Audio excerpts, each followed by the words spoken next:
യിലും കർത്താവിൻ്റെ സന്നിധിയിൽ നമുക്കൊരുമിച്ച് ചേർന്ന് വരുവാൻ ദൈവം നൽകിയ സാവകാശത്തെ ഓർത്ത് ദൈവത്തെ സ്തുതിക്കുന്നു. ഗിരിപ്രഭാഷണത്തിൽ നിന്ന് നമ്മുടെ കർത്താവ് നാം ആരാണ് എന്ന് വ്യക്തമാക്കിയിരിക്കുന്ന രണ്ട് സുപ്രധാനമായ സത്യങ്ങളാണ് നാം കഴിഞ്ഞ ദിവസങ്ങളിൽ ചിന്തിക്കുവാൻ ഇടയായിട്ട് തീർന്നത്. 5-ാം അധ്യായത്തിൻ്റെ 13-ാമത്തെ വാക്യത്തിൽ നാം ഭൂമിയുടെ ഉപ്പാണ് എന്ന് കർത്താവ് വ്യക്തമാക്കി. 14-ാമത്തെ വാക്യത്തിൽ നിങ്ങൾ ലോകത്തിൻ്റെ വെളിച്ചമാണ് എന്ന് പറഞ്ഞ വാക്കുകളുടെ വിശദീകരണമായിരുന്നുവല്ലോ നമ്മൾ കഴിഞ്ഞ ദിവസങ്ങളിൽ ധ്യാനിക്കുവാൻ ഇടയായിട്ട് തീർന്നത്. വെളിച്ചം എവിടെ പ്രകാശിക്കണം എന്നുള്ളതായ ചോദ്യത്തിൻ്റെ ഉത്തരമായിരുന്നു ഒടുവിലായിട്ട് നാം ചിന്തിച്ച് വന്നത്. നമ്മുടെ കർത്താവ് ആ കാര്യത്തിൻ്റെ വിശദാംശങ്ങൾ പറയുമ്പോൾ വെളിച്ചം വീട്ടിലുള്ള എല്ലാവർക്കും പ്രകാശിക്കണം എന്നുള്ളതായ സത്യം നമ്മൾ ചിന്തിക്കുകയുണ്ടായി. രണ്ടാമത്തെ കാര്യവും നമ്മൾ കഴിഞ്ഞ ക്ലാസ്സിൽ ഓർത്തു. വെളിച്ചം അവരുടെ മുമ്പിൽ പ്രകാശിക്കണം. അപ്പോൾ അതുകൊണ്ട് നമ്മെ കർത്താവ് ലോകത്തിൻ്റെ വെളിച്ചമാക്കി നിർത്തിയിരിക്കുന്നു എന്നുള്ളതുകൊണ്ട് നാം അന്ധകാരത്തിൽ നിന്ന് അത്ഭുത പ്രകാശത്തിലേക്ക് കൊണ്ടുവരപ്പെട്ടവരാണ് എന്നുള്ളതിനാൽ നമുക്കകത്തും പുറത്തും ഒരുപോലെ വെളിച്ചം നൽകി സാക്ഷ്യം വഹിക്കുവാൻ സാധിക്കണം എന്നുള്ളതിൻ്റെ വിശദാംശങ്ങൾ നമ്മൾ ചിന്തിച്ച് വരികയായിരുന്നു. എന്താണ് വെളിച്ചം എന്നുള്ളത് നമ്മൾ ഇടയ്ക്കിടയ്ക്ക് ഓർക്കാറുണ്ട്. സകല സൽഗുണവും നീതിയും സത്യവുമാണ് വെളിച്ചത്തിൻ്റെ ഫലം. കഴിഞ്ഞ ദിവസം ഈ പഠനത്തിൽ നമ്മൾ ആ വലിയ സത്യത്തെ ഏറെ സുപരിതമായിട്ടുള്ള ഗലാത്യ ലേഖനം 5-ാം അധ്യായത്തിൻ്റെ 22-ാമത്തെ വാക്യത്തോട് നമ്മൾ ചേർത്ത് ചിന്തിച്ചു.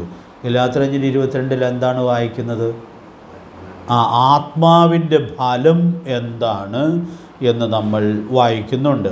അപ്പോൾ വെളിച്ചത്തിൽ നടക്കുക എന്ന് പറഞ്ഞാൽ നമ്മിൽ നിന്നും ആത്മാവിൻ്റെ ഫലം പുറപ്പെടണം. അതാണ് നമ്മൾ ചിന്തിക്കുവാനിടയായിട്ട് തീർന്നത്.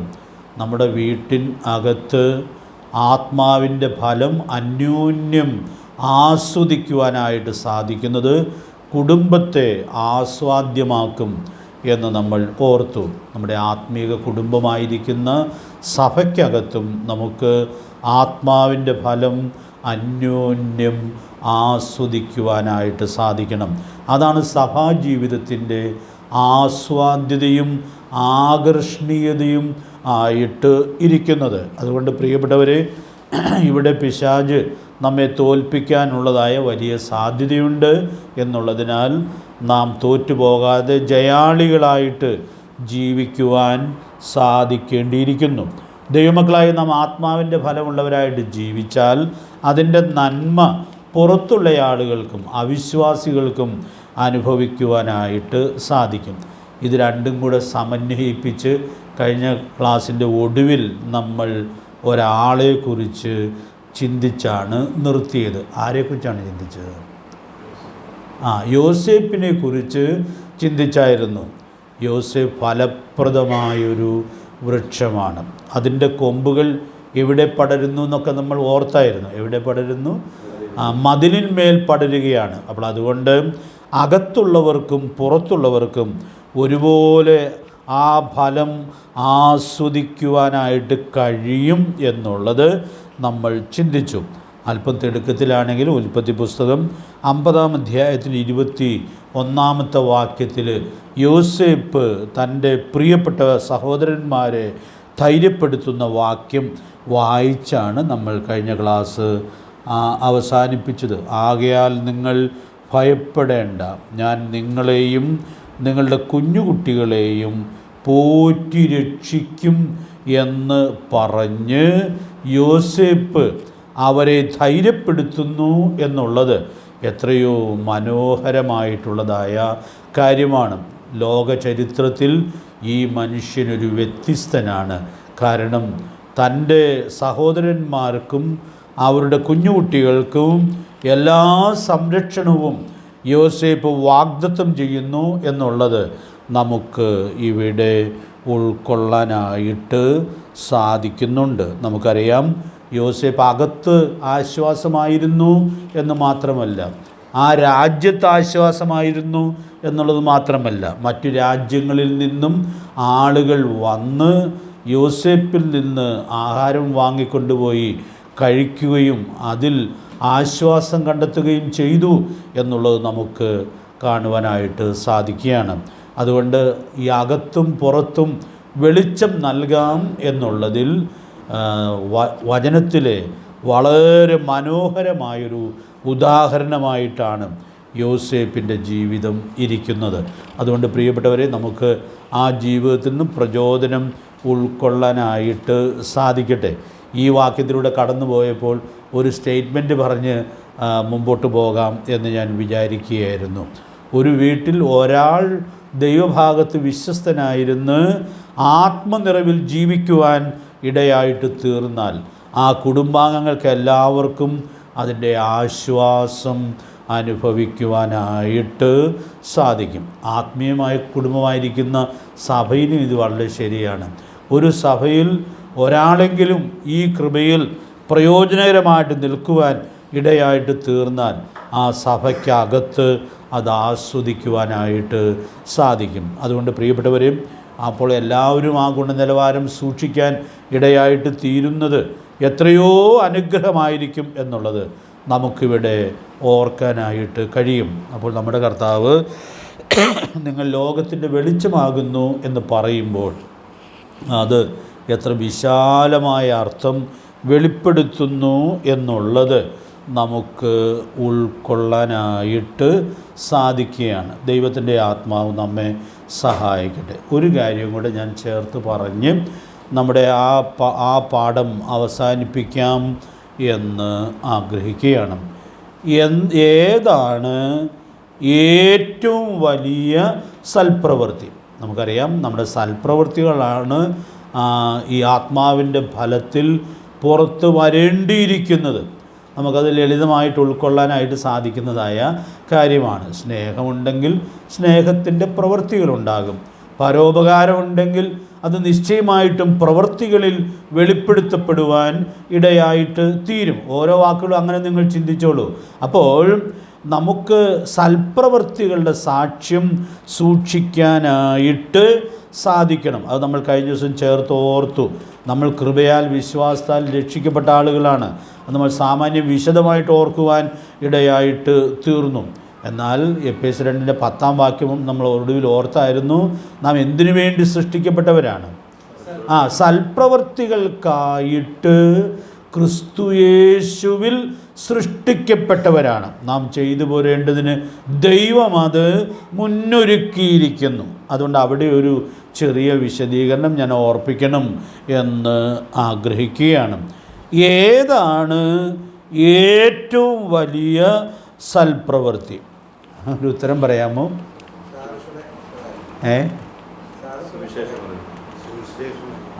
അതെ, പല ഉത്തരങ്ങളുണ്ടായി. അതിൽ ഈ ഒടുവിൽ പറഞ്ഞ ഉത്തരം ആണ് ഇതിൻ്റെ ഉത്തരമായിട്ട് ഞാൻ പറയാൻ ആഗ്രഹിക്കുന്നത്. കാരണം സുവിശേഷം അറിയിക്കുക എന്നുള്ളതാണ് ഏറ്റവും വലിയ സൽപ്രവൃത്തി. നമുക്കത് മനസ്സിലാകാനായിട്ട് പ്രയാസമില്ല. ലോകത്തിന് മനസ്സിലാകാനായിട്ട് കുറച്ച് പ്രയാസമാണിത്. അവർക്കത് അങ്ങനെ എളുപ്പത്തിൽ മനസ്സിലാക്കാനായിട്ട് ബുദ്ധിമുട്ടുണ്ട്. ഇവിടെ അടുത്ത് മാന്നാറിയിൽ ഒത്തിരി വർഷങ്ങൾക്ക് മുമ്പ് ഒരു ഭവന സന്ദർശന പ്രവർത്തനത്തിന് വേണ്ടി പോയൊരു സംഭവം എൻ്റെ ഓർമ്മയിൽ വരുന്നു. ഒത്തിരി വർഷങ്ങൾക്ക് മുമ്പാണ്. ഇവിടെ സുവിശേഷ പ്രവർത്തനമൊക്കെ ഈ ഭാഗത്ത് തുടങ്ങിയ വർഷങ്ങളിലാണ്. ആ പ്രദേശങ്ങളിലുള്ള വീടുകളൊക്കെ കയറി വചനമറിയിക്കുവാനിടയായിട്ട് തീർന്നു. അപ്പോൾ സ്കൂട്ടറിലാണെന്ന് 1-2 സ്കൂട്ടറിലൊക്കെയാണ് അവിടെ പോകുന്നത്.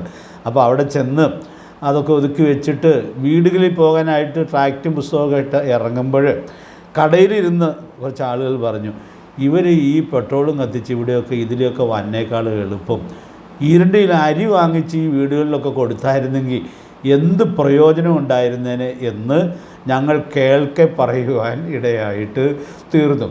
ആ വാക്കുകൾ ഞാൻ ഇടയ്ക്കിടയ്ക്ക് ഓർക്കാറുണ്ട്. ലോകം അങ്ങനെയാണ് വിചാരിക്കുന്നത്. എന്തിനാ ഈ പണവും ബത്തപ്പാടും ഒക്കെ ഇതിനു വേണ്ടി ഉപയോഗിക്കുന്നത്? മനുഷ്യർക്ക് എന്തെങ്കിലും ഉപകാരമുള്ള കാര്യം ചെയ്തുകൂടെ എന്ന് വിചാരിക്കുന്നതായ ചിന്താ വൈകല്യം പുറത്ത് നമ്മൾ ധാരാളം കാണുവാൻ ഇടയായിട്ട് തീരുന്നുണ്ട്. അവരകത്ത് വന്നാൽ അത് മാറാവുന്നതേ ഉള്ളൂ. എന്നാൽ പുറത്ത് നിൽക്കുമ്പോൾ ഇതിൻ്റെ മഹത്വം കാണാൻ പ്രയാസമാണ്. എന്നാൽ അകത്തുള്ള നമുക്കെങ്കിലും അതിൻ്റെ മഹത്വം കാണേണ്ടതുപോലെ കാണാനായിട്ട് സാധിക്കണം. അപ്പോൾ അതുകൊണ്ട് ഞാൻ അതിനൊരു വിശദീകരണം പറയണം എന്ന് വിചാരിക്കുകയാണ്. പ്രിയപ്പെട്ടവരെയും, സുവിശേഷം അറിയിക്കുക എന്നുള്ളതാണ് ഏറ്റവും വലിയ സൽപ്രവൃത്തി. അതിൻ്റെ കാരണം നമുക്കറിയാം. നിത്യനരകത്തിലേക്ക് പോകുന്ന ഒരു വ്യക്തിയെ സുവിശേഷത്താൽ രക്ഷിച്ച് സ്വർഗത്തിൻ്റെ അവകാശിയാക്കി തീർക്കുവാനായിട്ട് കഴിയും. നമ്മുടെ കർത്താവ് പത്രോസിനോട് പറഞ്ഞ വാക്ക് ഓർമ്മയുണ്ടല്ലോ, സ്വർഗരാജ്യത്തിൻ്റെ താക്കോൽ ഞാൻ നിനക്ക് തരുന്നു. പ്രിയപ്പെട്ടവരെ, സുവിശേഷം നമ്മെ ഭരമേൽപ്പിച്ചപ്പോൾ എത്രയോ വലിയ ഉത്തരവാദിത്വത്തിലേക്കാണ് ദൈവം നമ്മെ കൊണ്ടുവന്നിരിക്കുന്നത് എന്നുള്ളത് നമുക്കിവിടെ ഉൾക്കൊള്ളാനായിട്ട് സാധിക്കുകയാണ്. 2 തെസ്സലോനിക്കർ 1:10 വാക്യം നമ്മൾ സാധാരണ വായിക്കുകയും സുവിശേഷം പറയുമ്പോൾ എടുത്തു പറയുകയൊക്കെ ചെയ്യുന്നതായ വാക്യമാണല്ലോ. സുവിശേഷം അനുസരിക്കാത്തവർ കർത്താവിൻ്റെ സന്നിധാനവും അവൻ്റെ വല്ലഭത്വത്തോടു കൂടിയ മഹത്വവും വിട്ടകന്ന് നിത്യനാശം എന്ന ശിക്ഷാവധി അനുഭവിക്കും. അതുകൊണ്ട് പ്രിയപ്പെട്ടവരെയും, സുവിശേഷം അറിയിക്കുക എന്നുള്ളത് നമ്മുടെ സഹജീവികൾക്ക് ചെയ്യാവുന്ന ഏറ്റവും വലിയ സൽപ്രവൃത്തിയായിട്ടാണ് ഇരിക്കുന്നത്. ഈ സൽപ്രവൃത്തി ചെയ്യാൻ അവിശ്വാസികൾക്ക് സാധിക്കുകയില്ല, നമുക്ക് മാത്രമേ സാധിക്കുകയുള്ളൂ. കഴിഞ്ഞ ദിവസം ഞാനൊരു ചെറിയ വിശദീകരണം പറഞ്ഞായിരുന്നു. അവിശ്വാസികളും സൽപ്രവൃത്തികൾ ചെയ്യാറുണ്ട്. ചിലപ്പോൾ വിശ്വാസികളെക്കാൾ അധികം ചെയ്തു എന്നും വരാകുന്നതാണ്. അധികം ചെയ്യുന്നതിനൊരു കാരണമുണ്ടല്ലോ. എന്താ കാരണം? സൽപ്രവൃത്തികളാൽ രക്ഷ ലഭിക്കുമെന്നാണ് അനേകർ വിശ്വസിക്കുന്നത്. അപ്പോൾ രക്ഷപ്പെടാനുള്ളതായ താല്പര്യത്തിൽ അങ്ങനെ അധികം ചെയ്തു പോകുന്നതിനുള്ള സാധ്യതയുണ്ട്. അതുകൊണ്ടൊരു ഗുണവുമില്ല എന്ന് തീർത്ത് പറയാനായിട്ട് പറ്റുകയില്ല. കാരണം കൊർന്നല്യോസ് അങ്ങനെ എന്തോരം സൽപ്രവൃത്തി ചെയ്തയാളാണ്. പക്ഷേ ഒരു പരമാർത്ഥിയായിരുന്നു എന്നുള്ളത് കൊണ്ട് കൊർന്നല്യോസിൻ്റെ പ്രാർത്ഥനയും ദാനധർമ്മങ്ങളും ഒക്കെ എവിടെ എത്തി എന്നാണ് നമ്മൾ വായിക്കുന്നത്? സ്വർഗത്തിലെത്തി. അപ്പോൾ സൽപ്രവൃത്തികൾ സ്വർഗത്തിൽ അതിൻ്റെ പ്രതിഫലനം ഉണ്ടാകും. അതുകൊണ്ട് സ്വർഗത്തിൻ്റെ പ്രതികരണം ഉടനെ ഉണ്ടായി. സ്വർഗത്തിലെ ഒരു ദൂതൻ വന്ന് കൊർന്നല്യോസിന് പ്രത്യക്ഷനായി, നിൻ്റെ ഈ ദാനധർമ്മങ്ങളും പ്രാർത്ഥനയൊക്കെ സ്വർഗത്തിൽ എത്തിയിട്ടുണ്ട് എന്ന് പറഞ്ഞിട്ട് അവന് വേണ്ടിയ അടിയന്തരമായ സന്ദേശം കൈമാറി. അതേത് സന്ദേശമായിരുന്നു? സുവിശേഷം കേൾക്കാനുള്ളതായ അവസരം, അവൻ ഒരുക്കപ്പെടാനുള്ളതായ വഴി ക്രമീകരിക്കപ്പെടുവാൻ ഇടയായിട്ട് തീർന്നു. അപ്പോൾ അവിശ്വാസികൾ ചെയ്യുന്ന സൽപ്രവൃത്തികളും വളരെ പരമാർത്ഥതയിലാണെങ്കിൽ, വളരെ സത്യസന്ധതയിലാണെങ്കിൽ, ഹൃദയങ്ങളെ അറിയുന്ന ദൈവം അത് അറിയുകയും ഏറ്റവും സത്യമായിട്ടുള്ളതായ സുവിശേഷം മനസ്സിലാകത്തക്കവണ്ണം ഉള്ള വഴികളെ തുറന്നു കൊടുക്കാനും ഇടയായിട്ട് തീരും. പ്രവൃത്തി 8-ാം അധ്യായത്തിലുള്ള ഷണ്ണൻ ഇതുപോലെ ഒരു പരമാർത്ഥിയാണ്. കാരണം അദ്ദേഹം യഹൂദ മതം സ്വീകരിച്ചു. എന്തോരം യാത്ര ചെയ്താണ് ഇപ്പോൾ അദ്ദേഹം യെരുശലേമിൽ നമസ്കരിക്കാനായിട്ട് വന്നിട്ടുള്ളത്. അപ്പോൾ വളരെ പരമാർത്ഥിയായതുകൊണ്ട് അദ്ദേഹത്തെ വഴിയിൽ പോയി വാഹനത്തിൽ കണ്ട് സുവിശേഷം പറയാനായിട്ട് കർത്താവ് ഒരു ക്രമീകരണം ചെയ്ത് ഫിലിപ്പോസിനെ പറഞ്ഞയച്ചു എന്നുള്ളത് നമ്മൾ കാണുകയാണ്. അതുകൊണ്ട് പ്രിയപ്പെട്ടവരെ, ഞാൻ ഇവിടെ ഒരു സ്റ്റേറ്റ്മെൻറ്റ് പറഞ്ഞ് മുമ്പോട്ട് പോകട്ടെ. പരമാർത്ഥ ഹൃദയത്തോടെ ചെയ്യുന്ന സൽപ്രവൃത്തികൾ സ്വർഗം കാണും, പ്രതികരിക്കും. ഏറ്റവും സത്യമായത് അവർക്ക് കാണിച്ചു കൊടുക്കും. അല്ലാതെ നീ പരമാർത്ഥയോടെ ചെയ്തുകൊണ്ട് എന്നാൽ നിന്നെ ഈ വകുപ്പിൽ സ്വർഗത്തിൽ സ്വീകരിക്കാം, അത് ദൈവത്തിന് സാധിക്കുകയില്ല. ഒരൊറ്റ വഴിയേ ദൈവത്തിനുള്ളൂ. അപ്പോൾ ദൈവത്തിന് ആ കാര്യത്തിൽ വിട്ടുവീഴ്ച ചെയ്യാനായിട്ട് കഴിയുകയില്ല. എന്നാൽ ഈ സത്യം അറിയത്തക്കവണ്ണമുള്ളതായ വഴികൾ ഒരുക്കുന്നു എന്നുള്ളത് നമുക്കിവിടെ ഉൾക്കൊള്ളാനായിട്ട് സാധിക്കുകയാണ്. അതുകൊണ്ട് പ്രിയപ്പെട്ടവരെ, ഈ വലിയ ഉൾക്കാഴ്ച സൂക്ഷിക്കുവാൻ കർത്താവ് നമുക്ക് ധാരാളം ദൈവകൃപ നൽകട്ടെ. ഏറ്റവും വലിയ സൽപ്രവൃത്തി സുവിശേഷം അറിയിക്കുന്നതാണ് എന്ന് പറയുന്നതിൻ്റെ 2-3 ന്യായങ്ങൾ ഞാൻ 2-3 വാക്യങ്ങൾ പറഞ്ഞൊന്ന് ചേർത്ത് ഓർപ്പിക്കാം എന്ന് ആഗ്രഹിക്കുകയാണ്. നമുക്കറിയാം ഏറ്റവും വലിയ പാപം ഏതാണ്? കർത്താവിനെ വിശ്വസിക്കാത്തതായ പാപം. അത് നമുക്ക് നല്ല പരിചയമുള്ള വാക്യമായതുകൊണ്ട് വായിക്കണമെന്നില്ല. യോഹന്നാന്റെ സുവിശേഷം 16-ാം അധ്യായത്തിന് 8-9 വാക്യങ്ങളിൽ നമ്മുടെ കർത്താവ് പരിശുദ്ധാത്മാവിനെ കുറിച്ചുള്ളതായ വാഗ്ദത്തം നൽകുമ്പോൾ പരിശുദ്ധാത്മാവ് വന്ന് പാപത്തെക്കുറിച്ച് ബോധം വരുത്തും. ബാക്കി 2 കാര്യം ഞാനിപ്പോൾ ചേർത്ത് പറയുന്നില്ല, നേരത്തെയൊക്കെ നമ്മൾ ചിന്തിക്കുകയൊക്കെ ചെയ്തിട്ടുള്ള വാക്യങ്ങളാണ്. എന്താണ് പാപമെന്നുള്ളത് അടുത്ത വാക്യത്തിൽ വളരെ കൃത്യമാണ്. അവർ എന്നിൽ വിശ്വസിക്കായ്കയാൽ പാപത്തെക്കുറിച്ച്. അപ്പം ഞാൻ ഇങ്ങനെ ഓർപ്പിക്കട്ടെ, സുവിശേഷം അറിയിക്കുമ്പോൾ, സുവിശേഷം പ്രസംഗിക്കുമ്പോൾ ഈ പാപത്തിൽ അകപ്പെട്ട് നിത്യനരകത്തിലേക്ക് പോകുന്ന ആളുകൾക്ക് യേശുക്രിസ്തുവിനെ രക്ഷകനും കർത്താവുമായിട്ട് സ്വീകരിച്ച് സ്വർഗരാജ്യത്തിൻ്റെ അനുഭവത്തിലേക്ക് പ്രവേശിക്കാനായിട്ട് സാധിക്കും. അപ്പോൾ ഏറ്റവും വലിയ പാപത്തിൽ അകപ്പെട്ട് നിത്യനരകത്തിലേക്ക് പോകുന്ന ജീവിതങ്ങളെ രക്ഷിക്കാനുള്ള ദൈവത്തിൻ്റെ പദ്ധതി സുവിശേഷ പ്രസംഗമാണ്, സുവിശേഷ പ്രസംഗമാണ്. അതുകൊണ്ട് പ്രിയപ്പെട്ടവരെ, അതിൻ്റെ ആ പ്രാധാന്യവും ഗൗരവവും ഉൾക്കൊണ്ട് കർത്താവിൻ്റെ സുവിശേഷം അറിയിക്കുന്നതിൽ ശുഷ്കാന്തിയോടു കൂടി വർത്തിക്കാനുള്ളതായ വലിയ ഉത്തരവാദിത്വം ഉണ്ട്. അപ്പോൾ അതുകൊണ്ട് ആ ഉത്തരവാദിത്വം എല്ലാ വിശ്വസ്തതയിലും നിർവഹിക്കാനായിട്ട് സാധിക്കട്ടെ. അപ്പോൾ ഞാൻ ഇവിടെ ചേർത്ത് വേറൊരു വാക്യം കൂടി പറയുകയാണ്.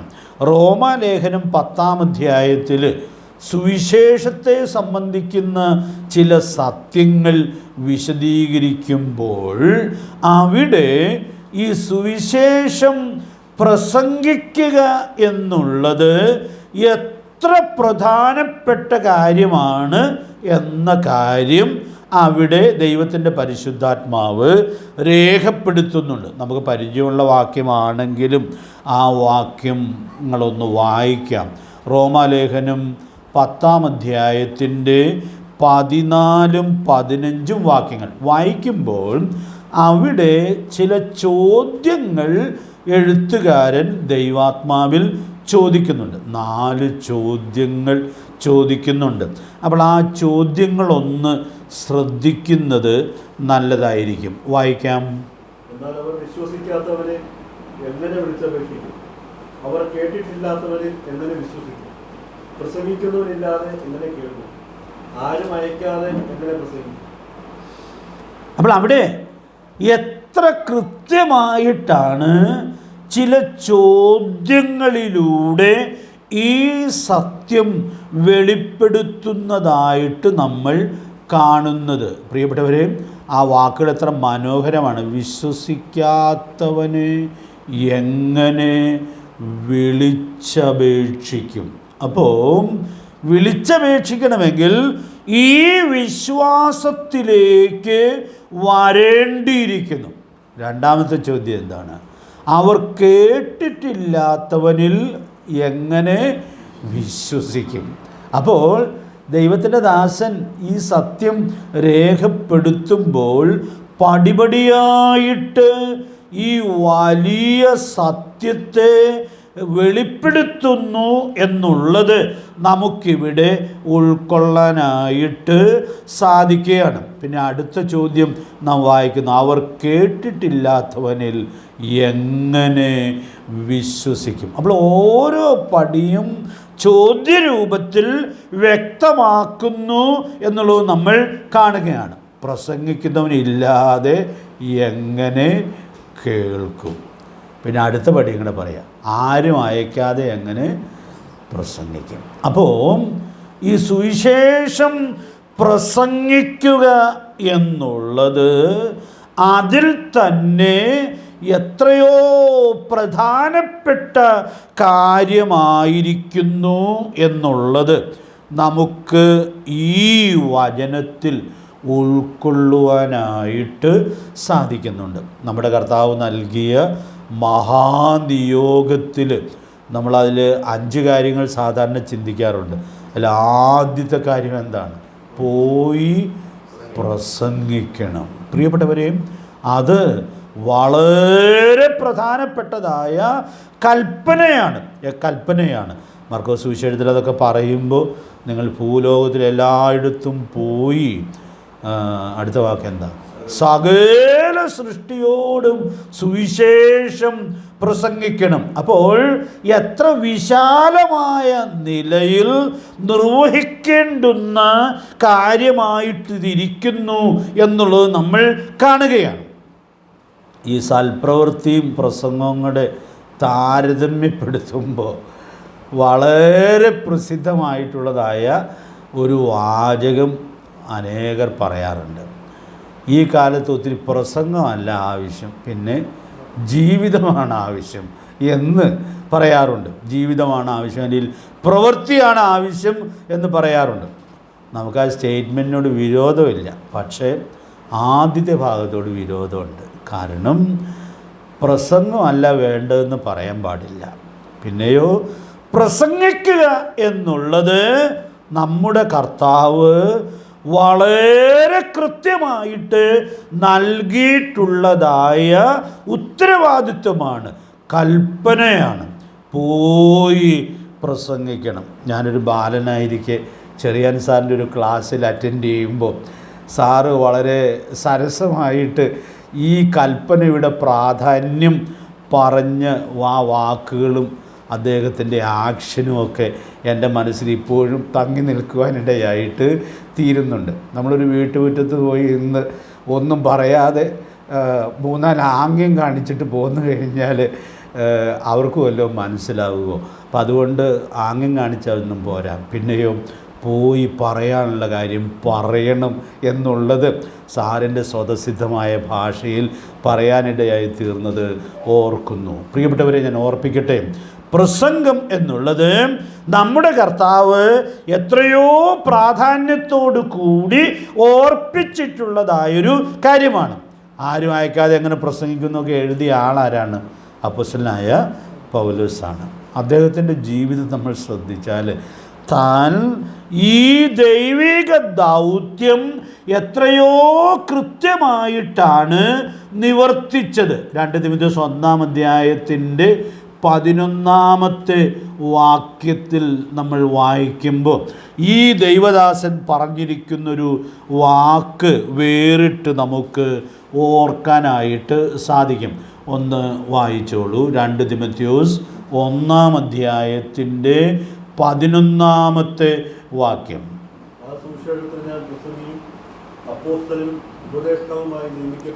ആ ദൈവദാസൻ എന്തൊരു ധൈര്യത്തോടു കൂടിയാണ്, എത്ര ആവേശത്തോടു കൂടിയാണ് ദൈവം കൊടുത്ത നിയമനത്തെ വ്യക്തമാക്കുവാൻ ഇടയായിട്ട് തീരുന്നത്. പൗലോസ് പറയാണ്, ഞാനതിന് പ്രസംഗിയും പിന്നെ അപ്പോസ്തലനും ഉപദേഷ്ടാവുമായിട്ട് നിയമിക്കപ്പെട്ടിരിക്കുന്നു. പ്രിയപ്പെട്ടവരെ, അപ്പോൾ പൗലോസ് പറയുന്നത് ഈ എന്നെ പ്രസംഗിക്കാനും പിന്നെ അപ്പോസ്തലനായിട്ട് ഉപദേഷ്ടാവായിട്ടും കർത്താവ് നിയമിച്ചിരിക്കുകയാണ്. പ്രവൃത്തിയുള്ള പുസ്തകത്തിൽ നാം പൗലോസിന് വേറൊരു പേര്, ഒരു സ്ഥലത്ത് ചില പ്രശ്നങ്ങളൊക്കെ ഉണ്ടായപ്പോൾ അവിടെ നാട്ടുകാർ കൊടുത്ത് നമ്മൾ വായിക്കുന്നുണ്ടല്ലോ, ഓർക്കുണ്ടോ? മുഖ്യപ്രസംഗി. അപ്പോൾ അവിടെ ആ യോഗത്തിലുമൊക്കെ താൻ പങ്കുകൊള്ളാനിടയായിട്ട് ആ നാട്ടുകാർ പങ്കുകൊള്ളുമ്പോൾ പൗലോസിനെക്കുറിച്ച് അങ്ങനെ വിചാരിക്കുവാനിടയായിട്ട് തീർന്നു. പൗലോസ് അങ്ങനെ വലിയൊരു വാഗ്മി ആയിരുന്നില്ലെന്നാണ് പൊതുവെ വിചാരിക്കുന്നത്.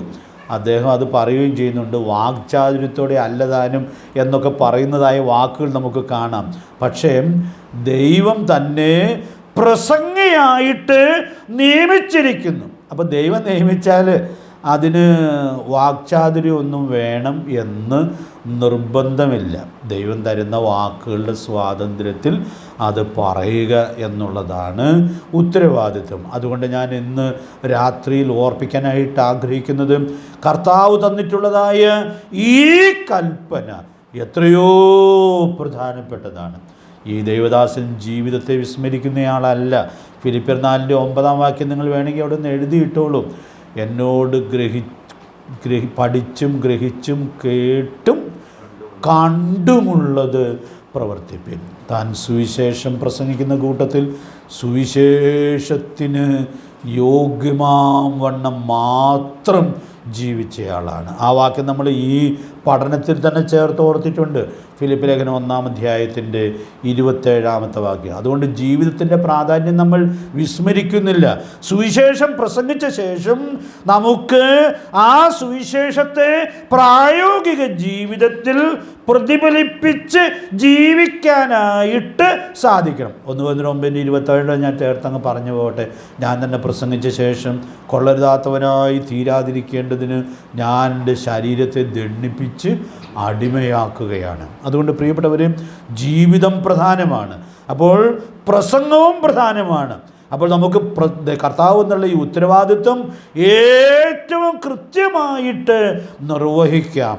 അതിന് യോഗ്യമാം വണ്ണം മാത്രം ജീവിച്ച് പ്രാഗൽഭ്യത്തോടു കൂടി ഈ ശുശ്രൂഷ നിവർത്തിക്കത്തക്കവണ്ണം ദൈവത്തിൻ്റെ പരിശുദ്ധാത്മാവ് നമുക്ക് ധാരാളം ദൈവകൃപ നൽകട്ടെ. അപ്പോൾ സുവിശേഷ ഘോഷണം ഏറ്റവും വലിയ സൽപ്രവൃത്തിയാണ്. അതുകൊണ്ട് വളരെ പ്രാർത്ഥനയോടെ ഈ വലിയ ദൗത്യം ഈ തലമുറയിൽ ഏറ്റവും വിശ്വസ്തമായി നിവർത്തിക്കുവാൻ ദൈവത്തിൻ്റെ ആത്മാവ് നമ്മെ സഹായിക്കട്ടെ.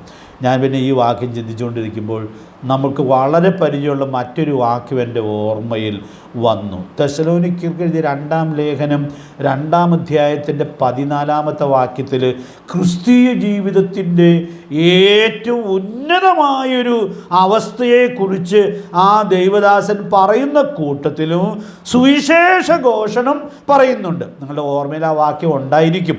എങ്കിലും ഒന്നങ്ങ് വായിച്ചു പോകാം. 2 തെസ്സലോനിക്കർ 2-ാം അധ്യായത്തിൻ്റെ 14-ാമത്തെ വാക്യം. യേശുക്രിസ്തുവിന്റെ മഹത്വം പ്രാപിപ്പാനല്ലോ അവൻ ഞങ്ങളുടെ സുവിശേഷ ഘോഷണത്താൽ നിങ്ങളെ രക്ഷയ്ക്ക് വിളിച്ചത്. അപ്പോൾ അവിടെ പറയുന്ന ഈ കാര്യം, യേശുക്രിസ്തുവിൻ്റെ മഹത്വം പ്രാപിച്ച് തെസ്സലോനിക്കയിലെ വിശ്വാസികൾ ജീവിക്കണം. അതാണ് അവിടുത്തെ പ്രബോധനം. അതിൻ്റെ വിശദാംശങ്ങൾ നമ്മൾ ഒത്തിരി വിശദമായിട്ട് ചിന്തിച്ചിട്ടുള്ളതാണ്. യേശുക്രിസ്തുവിൻ്റെ മഹത്വം പ്രാപിച്ച് ജീവിക്കുക എന്ന് പറഞ്ഞാൽ നമ്മുടെ പഠന വിഷയത്തിൽ വളരെ പ്രധാനപ്പെട്ടൊരു കാര്യമാണ്.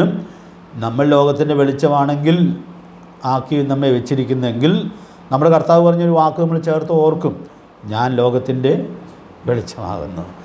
അപ്പോൾ നമ്മുടെ കർത്താവാണ് ലോകത്തിൻ്റെ വെളിച്ചം. എന്നാൽ നമ്മൾ അന്ധകാരത്തിൽ നിന്ന് ഈ അത്ഭുത പ്രകാശത്തിലേക്കാണ് വന്നത്. അപ്പോൾ അതുകൊണ്ട് ഈ വാക്യം പറഞ്ഞപ്പോൾ ഞാനൊന്ന് ചേർത്ത് പറയുകയാണ്. അപ്പോൾ അങ്ങനെ വന്ന് നമുക്ക് വെളിച്ചത്തിൻ്റെ ഫലം പുറപ്പെടുവിച്ചുകൊണ്ട് വിജയകരമായിട്ട് ജീവിക്കുവാനായിട്ട് കഴിയണം. അത് അങ്ങനെ ജീവിക്കുമ്പോൾ നമുക്ക് നമ്മുടെ കർത്താവിൻ്റെ മഹത്വം പ്രാപിച്ച് ഈ ലോകത്തിൽ തന്നെ ജീവിക്കാൻ പറ്റും. പൗലോസ് അങ്ങനെ ജീവിച്ച ആളാണല്ലോ. ഞാൻ ക്രിസ്തുവിൻ്റെ അനുകാരിയായിരിക്കുന്നല്ലോ നിങ്ങളും എൻ്റെ അനുകാരികൾ ആകുവേൻ. അപ്പോൾ ക്രിസ്തീയ ജീവിതത്തിൻ്റെ ഏറ്റവും ഉന്നതമായ തലത്തെക്കുറിച്ചാണ് പൗലോസ് ഈ വാക്യത്തിൽ പറയുന്നത്. പക്ഷേ ആ വാക്യത്തിൽ പറഞ്ഞു വരുമ്പോൾ പൗലോസ് പറയുക, ഈ മഹത്വം പ്രാപിക്കാനല്ലോ ഞങ്ങളുടെ സുവിശേഷ ഘോഷണത്താൽ നിങ്ങളെ രക്ഷയ്ക്ക് വിളിച്ചത്. അപ്പോൾ അവരോട് പറയുക, ഞങ്ങളാദ്യം വന്ന് നിങ്ങളുടെ ദേശത്ത് വന്ന് സുവിശേഷം ഘോഷിക്കാനിടയായി തീർന്നപ്പോഴാണല്ലോ നിങ്ങൾ വിഗ്രഹങ്ങളെ വിട്ട് ജീവനുള്ള ദൈവത്തിങ്കിലേക്ക് തിരിയുവാൻ ഇടയായിട്ട് തീർന്നത്. അപ്പോൾ ഞാനിവിടെ ഇന്ന് പകൽ ഈ വാക്യത്തിലൂടെ പോയപ്പോൾ ഓർത്തു, ഒരാളെ എത്ര ആത്മീകനായിട്ട് തീർന്നാലും, കൂടുതൽ ആത്മീകനായിട്ട് തീരും തോറും സുവിശേഷം കേട്ട് ഈ കൃപയിലേക്ക് വന്ന ഒന്നാം നാളിനെ കൂടുതൽ ആവേശത്തോടെ ഓർക്കാൻ ഇടയായിട്ട് തീരും. അതല്ലേ നമ്മുടെ തുടക്കം. അതുകൊണ്ട് പ്രിയപ്പെട്ടവരെ, അതിനുശേഷം നമ്മൾ ഏതെല്ലാം വഴിയിൽ വിജയകരമായിട്ട് മുൻപോട്ട് പോകുമ്പോഴും നമുക്ക് സുവിശേഷം കേൾക്കാനും സ്വീകരിക്കാനും സാധിച്ചതായ ആ ഒന്നാം നാളിനെ മറക്കാനായിട്ട് പറ്റുകയില്ല. പത്രോസ് അപ്പോസ്തലൻ്റെ ഭാഷയിൽ പറഞ്ഞാൽ മുമ്പിലത്തെ പാപങ്ങളുടെ ശുദ്ധീകരണം നമുക്ക് മറക്കാനായിട്ട് പറ്റുകയില്ല. ഇത് ഓർക്കുന്ന ആളുകൾക്ക് ഈ സുവിശേഷത്തിൻ്റെ ദൗത്യം ഉത്സാഹത്തോടു കൂടി തങ്ങളുടെ തലമുറയിൽ നിർവഹിക്കാനായിട്ട് കഴിയുകയുള്ളൂ. നമ്മൾ അന്ധകാരത്തിൽ നിന്ന് അത്ഭുത പ്രകാശത്തിലേക്ക് വന്നവരാണെന്ന് തിരിച്ചറിയുന്ന ആളുകളല്ലേ. അന്ധകാരത്തിൽ കിടക്കുന്ന ആളുകൾക്ക് അത്ഭുത പ്രകാശത്തിലേക്ക് കൊണ്ടുവരാൻ കഴിയുന്ന സുവിശേഷം അവരോട് പറയണം എന്നുള്ളതായ ആ ഭാരവും ഉൾക്കാഴ്ചയും സൂക്ഷിക്കാനായിട്ട് സാധിക്കുന്നത്. ദൈവത്തിൻ്റെ പരിശുദ്ധാത്മാവ് നമുക്ക് ധാരാളം ദൈവകൃപ നൽകട്ടെ. അപ്പോൾ ഞാൻ ഓർപ്പിക്കാൻ ആഗ്രഹിക്കുന്നതായ കാര്യം, സുവിശേഷത്തിൻ്റെ ഈ വലിയ ശുശ്രൂഷയാണ് ഏറ്റവും വലിയ സൽപ്രവൃത്തി. അതാണ് ആത്മാക്കളെ നരകത്തിൽ നിന്ന് വിടുവിക്കുന്നതായ ശുശ്രൂഷ. ഇനി പരിചയമുള്ള ഒരു വാക്യം കൂടി ഞാനിവിടെ ഒന്ന് കണക്ട് ചെയ്യുകയാണ്. നമുക്കറിയാം, കർത്താവിനോട് ചോദിച്ചൊരു ചോദ്യം നമ്മൾ ഇടയ്ക്കിടയ്ക്കൊക്കെ ഓർക്കാറുണ്ട്. യോഹന്നാൻ്റെ സുവിശേഷം 6-ാം അധ്യായത്തിൻ്റെ 28-29 വാക്യങ്ങൾ നമുക്ക് വളരെ പരിചയമുള്ളതായ വാക്യങ്ങളാണ്. അവർ അവനോട് ദൈവത്തിന് പ്രസാദമുള്ള പ്രവൃത്തികളെ പ്രവർത്തിക്കേണ്ടതിന് ഞങ്ങൾ എന്തു ചെയ്യണം എന്ന് ചോദിച്ചു. യേശു അവരോട്, ദൈവത്തിന് പ്രസാദമുള്ള പ്രവൃത്തി അവൻ അയച്ചവനിൽ നിങ്ങൾ വിശ്വസിക്കുന്നതത്രേ എന്ന് പറഞ്ഞു. അപ്പോൾ നമ്മളിവിടെ കാണുന്നതായ കാര്യം, ദൈവത്തിന് ഏറ്റവും പ്രസാദമുള്ള പ്രവൃത്തി പിതാവ് അയച്ചവനിൽ വിശ്വസിക്കുന്നതാണ്. നമ്മൾ സുവിശേഷം പറയുമ്പോൾ വളരെ കാതലായി പറയുന്നൊരു സന്ദേശമുണ്ട്. എന്താ? സ്വർഗീയ പിതാവ് തൻ്റെ ഏകജാതനായ പുത്രനെ ലോകത്തിലേക്ക് അയച്ചു. യോഹന്നാൻ 3:16 സുവിശേഷം മുഴുവനും ഉണ്ടല്ലോ. തൻ്റെ ഏകജാതനായ പുത്രനെ വിശ്വസിക്കുന്ന ഏവനും നശിച്ചു പോകാതെ നിത്യജീവൻ പ്രാപിക്കേണ്ടതിന് ദൈവം അവനെ നൽകുവാൻ തക്കവണ്ണം ലോകത്തെ സ്നേഹിച്ചു. നമുക്ക് ഒത്തിരി ഒന്നും അറിയാൻ പാടില്ലെങ്കിലും ഈ വാക്യം മനഃപ്പാഠം പഠിച്ചാൽ സുവിശേഷം കമ്മ്യൂണിക്കേറ്റ് ചെയ്യാം. വില്യം മാക്ഡൊണാൾഡ് എഴുതിയൊരു ട്രാക്റ്റ് നമ്മൾ സാധാരണ വിതരണം ചെയ്യാറുണ്ട്. സുവിശേഷം മുഴുവനും ഈ വാക്യത്തിൽ എത്ര മനോഹരമായിട്ടാണ് വ്യക്തമാക്കിയിട്ടുള്ളത്. ഞാനതിൻ്റെ വിശദാംശത്തിലേക്ക് പോകേണ്ട ആവശ്യമില്ലല്ലോ. അപ്പോൾ നമ്മുടെ കർത്താവിൻ്റെ മനുഷ്യാവതാരം, അതിൻ്റെ മഹത്വം അവിടെ എടുത്തു പറയുകയാണ്. അപ്പോൾ കർത്താവിനോട് ഈ ചോദ്യം ചോദിക്കുമ്പോൾ മനുഷ്യാവതാരം ചെയ്ത് നമ്മുടെ കർത്താവ് പറയുകയാണ്, ദൈവത്തിന് ഏറ്റവും പ്രസാദമുള്ള പ്രവൃത്തി അവൻ അയച്ചവനിൽ വിശ്വസിക്കുന്നതാണ്. അവൻ അയച്ചവനിൽ വിശ്വസിക്കുന്നതാണ്. അതുകൊണ്ട് പ്രിയപ്പെട്ടവരെ, നമ്മൾ സുവിശേഷം അറിയിക്കുമ്പോൾ നമ്മുടെ കർത്താവിൻ്റെ മനുഷ്യാവതാരത്തിൻ്റെ വ്യത്യസ്തതയും മഹത്വവും നമ്മൾ നിശ്ചയമായിട്ടും പറയും. അത് പറഞ്ഞാലാണല്ലോ ആ മരണത്തിൻ്റെ മഹത്വം നമുക്ക് വ്യക്തമാക്കാനായിട്ട് സാധിക്കുകയുള്ളൂ. അപ്പോൾ ഞാനിവിടെ ഓർപ്പിക്കാനായിട്ട് ആഗ്രഹിക്കുന്നതായ കാര്യം, ഏറ്റവും ദൈവത്തിന് പ്രസാദമുള്ളതായ കാര്യം അത് പിതാവ് അയച്ച പുത്രനെ വിശ്വസിക്കുന്നതാണ്. അതുകൊണ്ട് ഈ സന്ദേശം കേൾക്കുന്നവരിൽ ആരെങ്കിലും കർത്താവിനെ അങ്ങനെ വിശ്വാസത്താൽ രക്ഷകനും കർത്താവുമായിട്ട് ഇതുവരെ കൈക്കൊള്ളാത്തവരായിട്ടുണ്ട് എന്ന് വരികിൽ എത്രയോ അപകടകരമായൊരു സ്ഥാനത്ത് ആയിരിക്കുന്നു എന്നുള്ളത് തിരിച്ചറിയാനായിട്ട് ദൈവാത്മാവ് കൃപ നൽകട്ടെ. അതുകൊണ്ട് പ്രിയപ്പെട്ടവരെ, സുവിശേഷം വിശ്വസിച്ച് ദൈവത്തിന് ഏറ്റവും പ്രസാദമുള്ള പ്രവൃത്തി ചെയ്യത്തക്കവണ്ണം ഒരു വ്യക്തി ഒരുക്കപ്പെടുന്നു എന്നുള്ളത് ദൈവാത്മാവ് ഇവിടെ ചൂണ്ടിക്കാണിക്കുകയാണ്. അപ്പോൾ ഞാൻ ഇങ്ങനെ ഓർപ്പിക്കുന്നു, സുവിശേഷം അറിയിക്കുക എന്നുള്ളത് ഏറ്റവും വലിയ സൽപ്രവൃത്തിയാണ്. എൻ്റെ മനസ്സിലൂടെ വന്ന 2-3 വാക്യങ്ങൾ ഞാൻ അങ്ങനെ ഒന്ന് ചേർത്ത് പറഞ്ഞു എന്നേ ഉള്ളൂ. അതുകൊണ്ട് പ്രിയപ്പെട്ടവരെ, നമ്മൾ ഈ കാര്യത്തിൻ്റെ ഗൗരവം ഉൾക്കൊണ്ട് നമ്മുടെ തലമുറയിൽ ഇതേറ്റവും ശുഷ്കാന്തിയോടുകൂടി നിർവഹിക്കേണ്ടതിന് ദൈവാത്മാവ് നമുക്ക് ഏവർക്കും ധാരാളം ദൈവകൃപ നൽകട്ടെ. ഇത്രയും വലിയൊരു സന്ദേശം കർത്താവ് നമ്മുടെ കയ്യിൽ ഭരമേൽപ്പിച്ചിട്ട് നമുക്കത് പറയേണ്ടവരോട് പറയാൻ കഴിയാതെ പോകുന്നു എന്നുള്ളത് എത്രയോ സങ്കടകരമായൊരു കാര്യമായിട്ടാണ് ഇരിക്കുന്നത്. ദൈവത്തിൻ്റെ പരിശുദ്ധാത്മാവ് നമ്മെ സഹായിക്കട്ടെ. അതുകൊണ്ട് നമുക്ക് സുവിശേഷം അറിയിക്കുന്നതിൽ ഏറ്റവും ശുഷ്കാന്തിയുള്ളവർ ആയിരിക്കാം. കഴിഞ്ഞ ദിവസങ്ങളൊക്കെ നമ്മൾ ചിന്തിച്ച കാര്യങ്ങളെ നമ്മൾ അവഗണിക്കരുത്. കാരണം നമുക്ക് ധാരാളം സൽപ്രവൃത്തികൾ ചെയ്യാനും ഗലാത്യലേഖനം 6-ാം അധ്യായത്തിൻ്റെ 10-ാമത്തെ വാക്യത്തിൽ നമ്മൾ ഓർക്കുവാൻ ഇടയായിട്ട് തീർന്നതുപോലെ എല്ലാവർക്കും പിന്നെയൊരു വാക്കുണ്ടല്ലോ, വിശേഷാൽ സഹവിശ്വാസികൾക്കും നന്മ ചെയ്ത് നമ്മുടെ ജീവിതം മറ്റുള്ളവർക്ക് പ്രയോജനപ്പെടുന്നു എന്നുള്ളത് ഏറ്റവും കൃത്യമായി ഉറപ്പുവരുത്തുവാനായിട്ട് സാധിക്കട്ടെ. ദൈവത്തിൻ്റെ പരിശുദ്ധാത്മാവ് നമ്മെ സഹായിക്കട്ടെ. ഗലാത്യ ലേഖനത്തിനാണല്ലോ ആ സത്യം ആത്മാവിൻ്റെ ഫലമൊക്കെ കൃത്യമായി പറയുവാൻ ഇടയായിട്ട് തീരുന്നത്. ഗലാത്യ ലേഖനത്തെക്കുറിച്ച് വില്യം ബൂത്ത് എന്ന് പറയുന്ന ദൈവത്തിൻ്റെ ദാസൻ ഒരിക്കൽ രേഖപ്പെടുത്താനിടയായി തീർന്ന ഒരു വാചകം അനേക നാളുകൾക്ക് മുമ്പ് ഞാൻ വായിക്കാനിടയായിട്ട് തീർന്നത് ഓർക്കുന്നു. അദ്ദേഹം ഒരു വലിയ സുവിശേഷ പ്രസ്ഥാനത്തിൻ്റെ നേതൃത്വം വഹിച്ച ആളാണ്. നമുക്കതറിയാം. സുവിശേഷത്തിന് വേണ്ടി ഒത്തിരി കത്തിയെരിയുവാൻ ഇടയായിട്ട് തീർന്ന ഒരു മനുഷ്യനാണ്. അദ്ദേഹമാണ് പറഞ്ഞത്, ഞാൻ എൻ്റെ പ്രവർത്തകരെ സാധിക്കുമെങ്കിൽ നിത്യനരകത്തിൻ്റെ മുകളിൽ ചില നിമിഷങ്ങൾ നിർത്തിയിട്ട് ഫീൽഡിലേക്ക് അയക്കുമായിരുന്നു എന്ന് പറഞ്ഞത് അദ്ദേഹമാണ്. കാരണം അങ്ങനെ സുവിശേഷത്തിൻ്റെ വലിയ അഗ്നി ഉള്ളിൽ കത്തിയ ഒരു മനുഷ്യനാണ്. ഞാൻ വായിച്ചൊരു കാര്യം നേരത്തെയൊക്കെ ഞാൻ പറഞ്ഞിട്ടുള്ളതാണ്, ഇടയ്ക്കിടയ്ക്ക് പറയാറുള്ളതുമാണ്. അപ്പോൾ അവരുടെ ഒരു വലിയ കോൺഫറൻസിൽ ഇദ്ദേഹത്തിന് പ്രസംഗിക്കാനായിട്ടുണ്ടായിരുന്നു. പക്ഷേ എന്തോ ശാരീരികമായ അസുഖം ബാധിച്ച് തനിക്ക് ആ കോൺഫറൻസിൽ പോകാനായിട്ട് സാധിച്ചില്ല. അതുകൊണ്ട് പ്രസംഗം എഴുതി അയച്ചു. ആ പ്രസംഗത്തിലൊരൊറ്റ വാക്കേ ഉണ്ടായിരുന്നുള്ളൂ. ആ വാക്കിതാണ്, അതേഴ്സ്, മറ്റുള്ളവർ.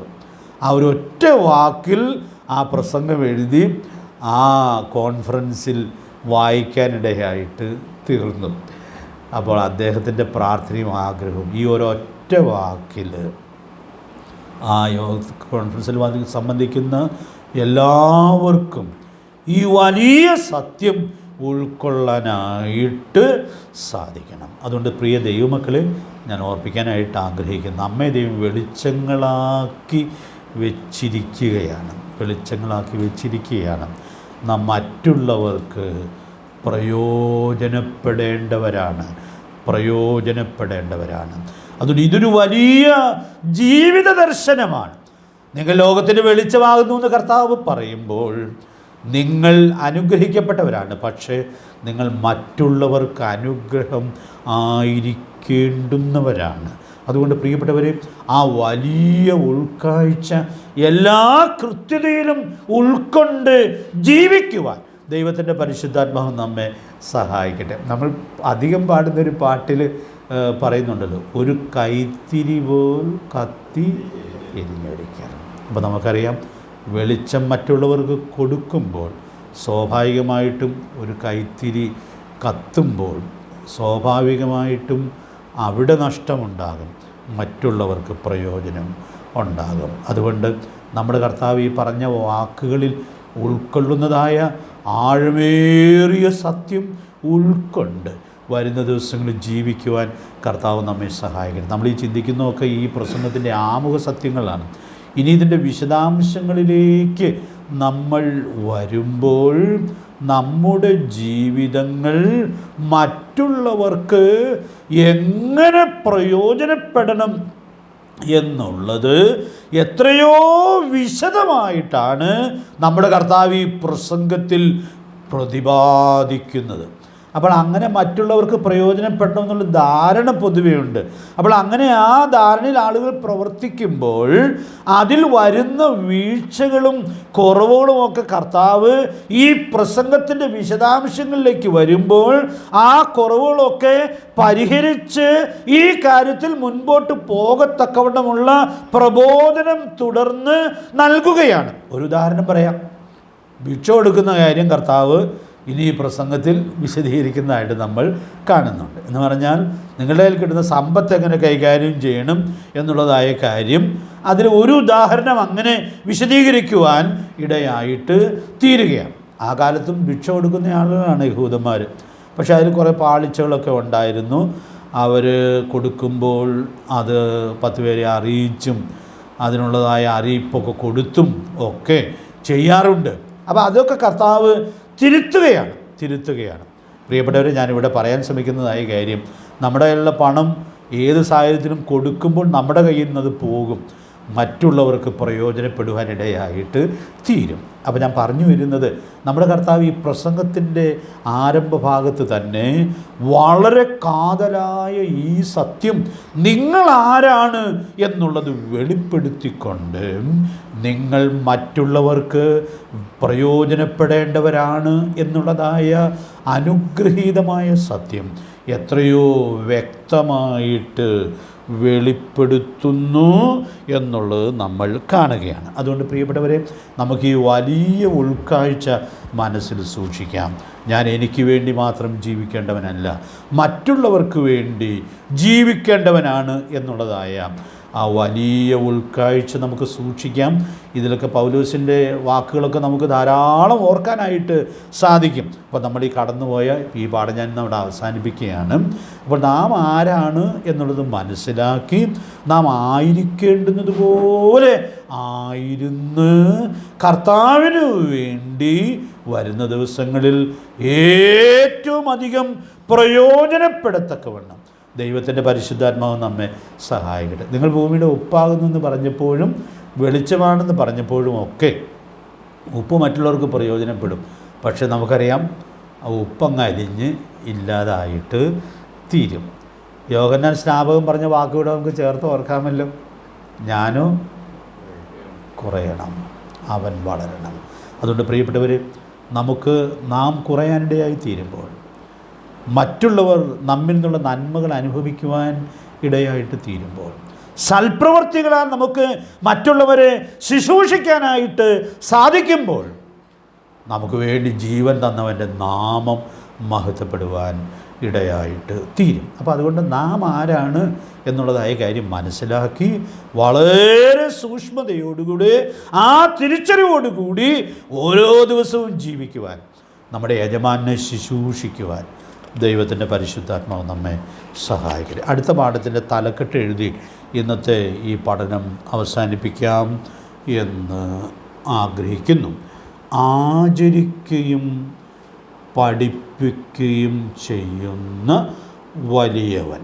മത്തായി സുവിശേഷം 5-ാം അധ്യായത്തിൻ്റെ 17 മുതൽ 20 വരെയുള്ള വാക്യങ്ങളിൽ ഈ കാതലായ സത്യം നമ്മുടെ കർത്താവ് വെളിപ്പെടുത്തുന്നുണ്ട്. ഇതിലെ ചില കാര്യങ്ങളൊക്കെ നമ്മൾ ചില ബൈബിൾ ക്ലാസ്സിലൊക്കെ ചിന്തിക്കാനിടയായിട്ട് തീർന്നിട്ടുണ്ട്. ആചരിക്കുകയും പഠിപ്പിക്കുകയും ചെയ്യുന്ന വലിയവൻ. അപ്പോൾ ഞാൻ ആ വാക്യങ്ങളുടെ വലിയവൻ അപ്പോൾ ഈ വാക്യങ്ങൾ അടുത്ത ദിവസം വരുമ്പോൾ ഒന്ന് വായിച്ച് ധ്യാനിച്ച് പോലെ മനപ്പാഠം പഠിക്കാൻ പറഞ്ഞാൽ പഠിക്കുമെന്നാണ് എൻ്റെ വിചാരം. ഇതൊക്കെ വളരെ സിമ്പിളായിട്ടുള്ളതായ കാര്യമാണ്, പഠിച്ചിരുന്നാൽ നല്ലതാണ്. അപ്പോൾ ഈ ഗിരിപ്രഭാഷണം നമ്മളിങ്ങനെ ചിന്തിച്ച് പോകുമ്പോൾ ചിന്തിക്കുന്നിടത്തോളം ഭാഗങ്ങൾ നമുക്ക് ഹൃദിസ്ഥമാക്കാനായിട്ട് സാധിച്ചാൽ അതൊരു വലിയ വിജയമായിരിക്കും. ദൈവത്തിൻ്റെ ആത്മാവ് നമുക്ക് കൃപ നൽകട്ടെ. ഗിരിപ്രഭാഷണം നമ്മുടെ ജീവിതത്തിൻ്റെ ഭാഗമായിട്ട് തീരുന്നു എന്നുള്ളത് സൂക്ഷ്മതയോടെ ഉറപ്പാക്കുവാൻ ദൈവാത്മാവ് നമുക്ക് ഏവർക്കും കൃപ നൽകട്ടെ. കർത്താവിൻ്റെ വിലയേറിയ നാമം ഇന്നും എന്നേക്കും വാഴ്ത്തപ്പെടുമാറാകട്ടെ.